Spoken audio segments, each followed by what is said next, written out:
Welcome into the Mental Moments podcast with your guide, Healing Hottie. Mental Moments is where we walk through life experiences, yours and mine, finding the ingredients to make life sweeter, a conversation to consider our minds, bodies, and soul, moving with gratitude, one step at a time. We are not called to do life alone, but there are those seasons of life where you may be called to solitude. Today, we'll discuss what that looks like and the difference between solitude and isolation. Let's walk through this together. Welcome in. How are we feeling today? I really want to know, so make sure you drop it in the comments. Mental Moments is a conversation, honey, and today we are contradicting ourselves. I've always said, and I truly believe, that you're not meant to do life alone. And today we're going to dive into there are moments in your life where you're called to do some things by yourself. And so we're going to talk about solitude. We're going to talk about, you, yourself, and you. Yeah. Me, myself. I try to reverse it, y'all. Anyway, we are going to talk about solitude and how it can be a great space of introspection. It can be a great opportunity to dive deeper and build a deeper relationship in your faith. But it can also help you build relationships. So let's jump right on in. Last season, I talked about how God had blessed me with 14 friends all at once. I joined this Bible study group early last year, and it really came at a time where my life didn't necessarily allow for a lot of personal, spiritual time. I mean, it did, but at the time, I just really could not see that. And then it also was a time where I didn't have a ton of close friends. And I have the friends that I've had for the past few, decades, or decade rather. But I wasn't communicating a ton. I wasn't spending a lot of time with them. And I definitely say I was in the space of isolating. I was just going to my restaurant job and coming home. I would read my Bible, and that would just kind of be it. I was also in a space where I was in between churches. I'd left a church that I joined. And so this space of community just was non-existent. And then suddenly God plopped me right into a community where now it was, every other Tuesday. And we're in a group chat and we're talking and we're sharing life and we're walking through life together as young, beautiful women. In that space and time, it was such a blessing. But honestly, if I'm being fully transparent, it highlighted a ton of insecurities that I didn't know and I was aware that resided in me. In one vein, this brand that I've been building for the past few years, Healing Hottie, it gets different reactions. It's received a little bit differently. Number one, because hot girl is typically associated with promiscuous, overly available, overly going women. It's associated quite a bit with Megan Thee Stallion. I like Meg Thee Stallion's music. I'm gonna be honest with you, for all my saints out there, I've loved some of her music. And so, yeah, I mean, it's associated with that.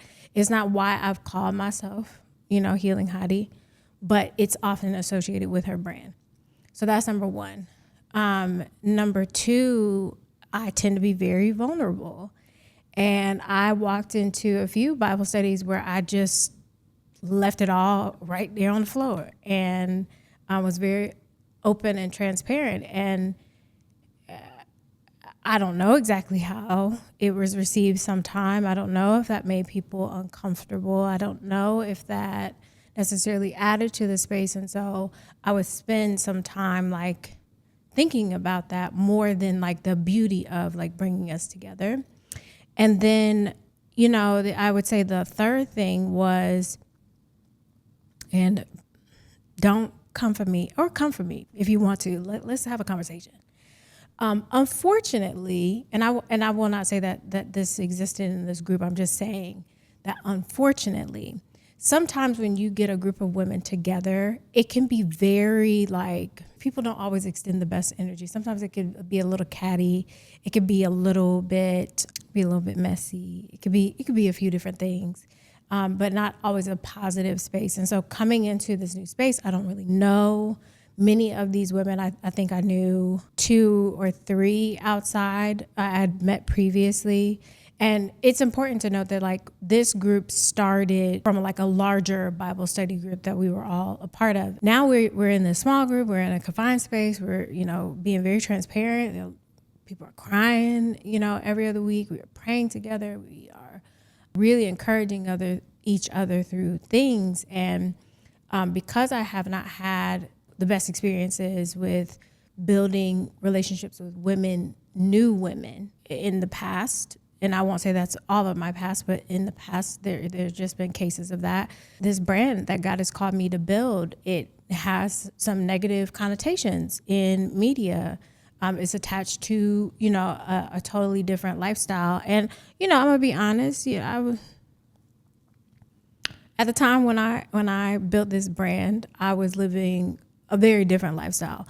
And so now to transition into this space, now to be living my life a more holy and God-rooted way, God-led way, it was absolutely just like it was some growing pains. It was very discomfort. It was very uncomfortable. It's highlighting all these insecurities on top of now I'm having to sit at his feet every week. Now I'm having to try to show up with the best energy in a time where like I'm not happy with that point where I felt like God had placed me. And so I walked through this journey all of 2025 with this group pretty much. And so I'm building up, I'm getting really excited. We talking about like, girl, when it's time for so-and-so to get engaged, when this, baby showers and all these like future life things that we want to be a part of and building with each other, right, in this process and holding each other accountable and just being girls. God was really like, all right, now I just need you to come over here with me. And that was really hard. And it was important because number one, another insecurity that was being highlighted at this time in my walk is that he had called me to build a business. He was calling me to create content daily, and I'm not doing it. And then I'm getting around these girls and I'm like, y'all pray for me. And I'm not doing much with that. I mean, literally, these girls are so gifted and talented and all these things. And instead of seeing this as an opportunity to be nourished in that, I saw this as an opportunity to shrink. And that is not, I'm sure God was like, girl, that's not what we came over here to do. And so now at this time, like I had gone through a little bit of a shakiness with like business. Things had kind of really slowed down. I was having difficulty with the client. I was not creating content at all. And so it was like, God was like, all right, now you're going to have to figure this out. The truth in the matter is that no matter where I was, I should be able to operate in the way that God has created me to be and called me to be at all times, no matter what is going on around me. At that time, I was like, yeah, I don't know about that. And so I really had to take some time to really sit in and understand, like, maybe you don't know about that, but this is what it is. I want to take like a pause there in this story, right? It's really, really important to understand that isolation is really used as I don't even want to call it a tool. I kind of want to call it a weapon to retreat, to withdraw, to sever, right? To starve, right? It really cuts you off from the things that are nourishing and nurturing you. Whereas with solitude, it's really meant to be a space of strategic time or environment to gain clarity and to focus, right? There's an intention behind that. There's not just like, oh, this is a little bit hard, so I'm a back up. And there absolutely is something that I struggled with at the time, which is why I was I'm not going to say less willing, but I was struggling with the thought of like, oh, I need to be with myself for a little bit. I need to be with God and myself for a little bit, not in all these other like spaces intimately. And it is important that around this time, this is now, let's see, September is when I was like, God was like, let's come over here. And then October, November 2025, things got real sticky. Okay. Like emotionally, mentally, physically, spiritually, like every single way, it got really, really sticky. There were new things coming in. There were old things going out. I'm just all over the place in every way. I'm all over the place. I was like, yeah, I have to, like, I got to start some therapy at this time. And I want to say that this was not my first time in therapy. It probably won't be my last time in therapy. I think therapy is a great support tool. It's a great healing tool for people to have, to be able to process challenging things. It's honestly like, even when everything is going great, having a safe space to just kind of talk about life, to talk about like, hey, this is where I was, and this is kind of where I am now, and these are the sort of things that I'm using to maintain and to manage, because healing is not a one and done process. It's really an ongoing process of management and in your well-being. And so around this time, I go ahead and pull the trigger to get a therapist. And I may have started before this, but I'm like, nah, I really got to lock in on this therapist. Love her dearly. She's been amazing. She calls me out on so many things that I really need. But it was around this time that she identified attachment styles within me. It was the fearful and dismissive attachment styles at that time. It was really just kind of highlighting how I build relationships. And as I was getting closer with this group, but now I'm feeling a little bit further away from like God, even though this was a very like holy group, it really highlighted if I get a little bit frustrated emotionally to withdraw. And so now I'm in this space of like frustration on every level, and I really want to withdraw. Now I'm in this group that really calling me to go deeper with them, and I'm getting my wires crossed. And so in learning about those attachment styles, right, it placed me in this position now where I had to really look at like, okay, how am I showing up in these places? How can I say I need a beat without fully like disconnecting and withdrawing? It wasn't a smooth process because I was so resistant in that time.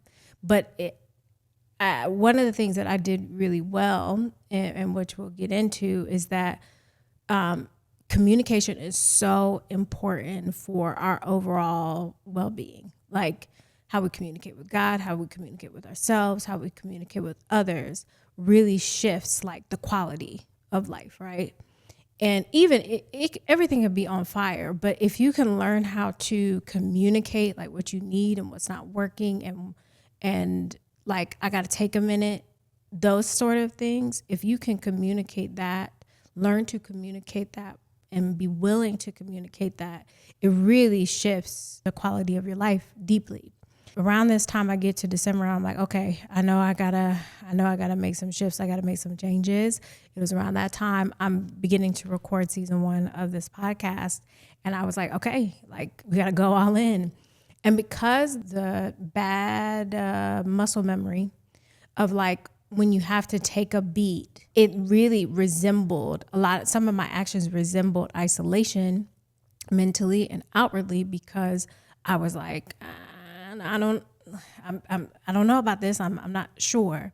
And so when you're taking moments, which I think can be absolutely helpful, when you're taking moments, taking space to yourself, really making decisions not rooted in emotion, even if the action comes off rooted in emotion, and you're like, you've taken time to think about this and process it, continue to communicate through that of like, I know this is what I need to do. I'm pretty sure I understand, and I got to take space, and it may not be received well, but you've got to be, and it's not even a confidence in that decision, right? To take space, but you just have to be okay with that decision. You've got to settle in that decision to take space. And so that's what I had to do, because I knew as I was operating as the business started, as I'm considering of like what my content looks like now, if I'm considering what my resources look like, I could not continue to do that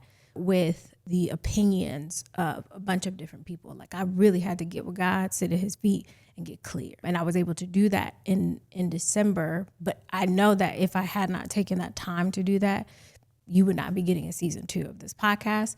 There would be many things. I probably wouldn't have continued the way that I should have with my therapist, because, even that, we can get into many things about how the enemy will try to shake that up. But even within yourself, will try to twist a good thing and attach it to an old bad habit of like, oh, see, you're doing that again. And it was a little bit of a struggle with that, for sure, of like, oh no, this is just like, remember, like this is a decision to help you get to the next part and do it well. And so how did I take this space of solitude so that way I can continue forward well? I will tell you. Therapy, like I mentioned, therapy was a tremendous tool, a tremendous resource that I had. One of the things I really love about my therapist is that she never assumes that I am well based on our last conversation, right? She's always like, okay, last time you said, or a few sessions ago you said, and that kind of thing. But one of the things that I love that she does is she always starts off with, how are you feeling? And she likes me to pick an emotion off of a feelings wheel. Go to feelingswheel.com if you're ever unsure of how you're feeling, and it can help you narrow things down.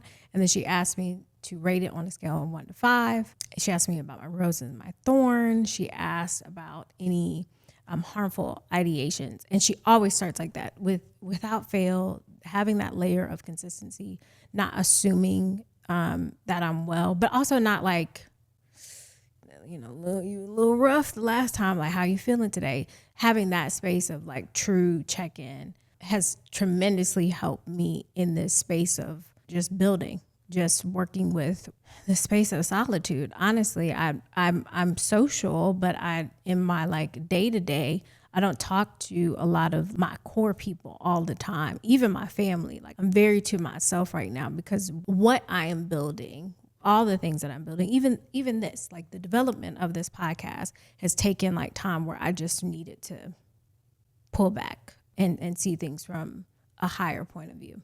Now, I mentioned therapy first, but often at the top, and sometimes it falls second. I'm gonna be honest. I'm gonna keep it really real with y'all. I'm not going to even pretend that like my first thought is to pray, but praying and talking through the sensitive subjects through journaling, video journaling has helped me a ton of just like, what am I thinking? What's going on? I have a ton of different journals around for many different things to help me get my thoughts out and organized. So I don't do emotional things in my business journal. I try to keep them siloed that way. Even when I do connect with my friends, like I'm so blessed with the friends that I have that I don't have to like mask or pretend or not talk about the sensitive subjects. So that way they know how to support and pray for me. Even when things are really well, you have to talk about your life in totality. So that way, in a perspective of praying, all of the things are released and considered. And when you are taking space, time away, and not in a space of isolation, but truly of like, I'm just going to pull back, it can be difficult, especially when you hold a lot of keys, a lot of cards, a lot of things. You're important. And so I often like to ask myself, if I stop, what stops?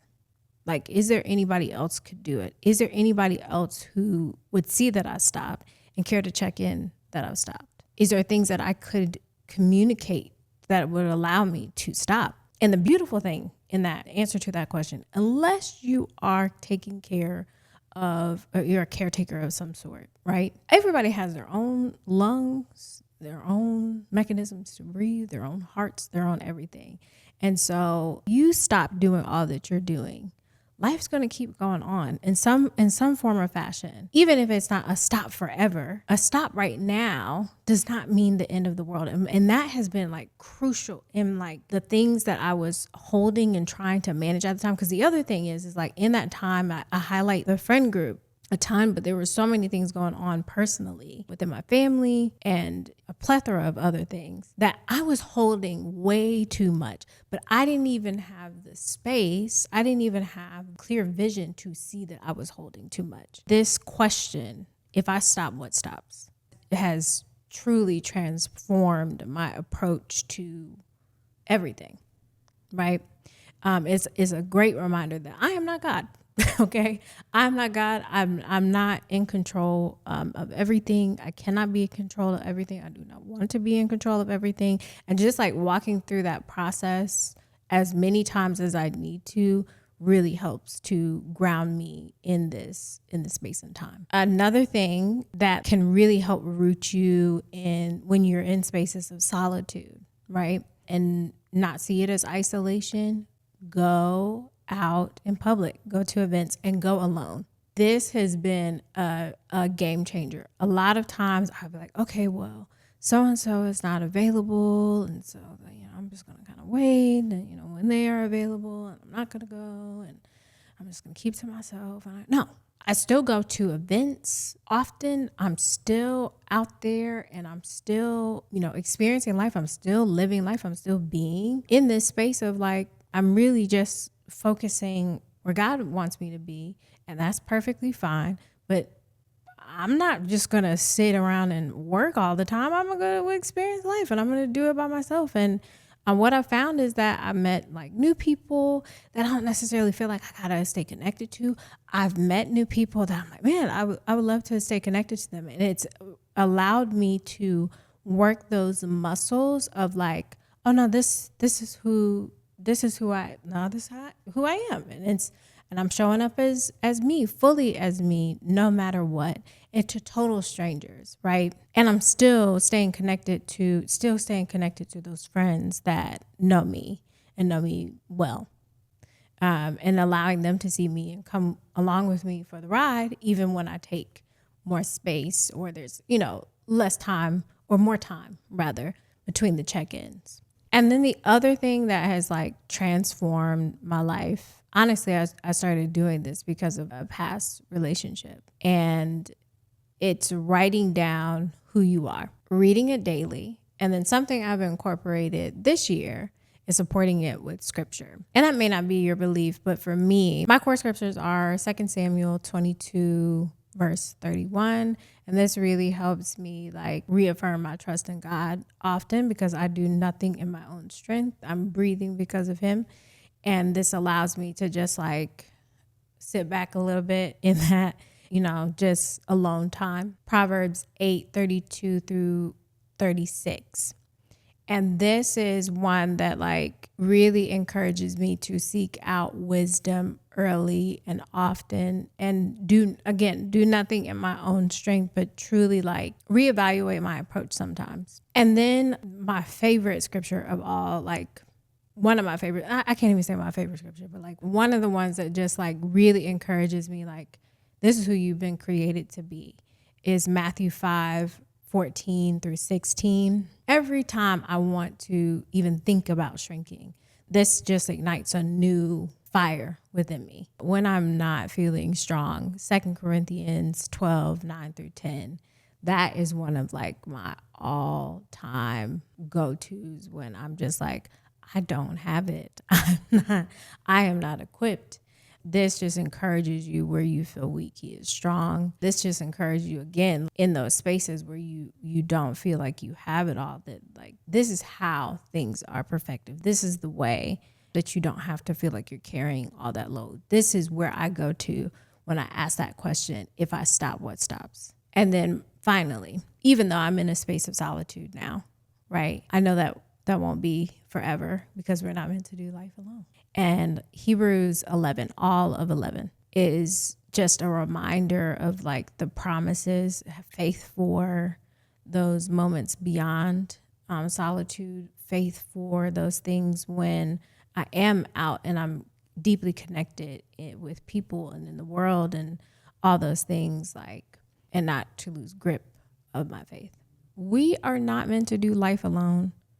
And there are times where we are called to be with ourselves so we can continue to remain in what makes us you, what makes us the best you, what do you need in addition to continue to push forward. And that's okay. How we do it, how our approach and what sustains us through those moments of solitude are absolutely important. And I pray and I hope that you find your process that allows you to just take those spaces to be and still exist in the world, still not be completely detached, still not lose those loving connections, and bring you to new ones. Remember, this is a conversation, so make sure that you follow us on Instagram at Mental Moments and Healing Hottie so we can keep this conversation going. I pray what took me 12 steps takes you 3. Keep building a life you will be proud of, no matter how long it takes. Until next time.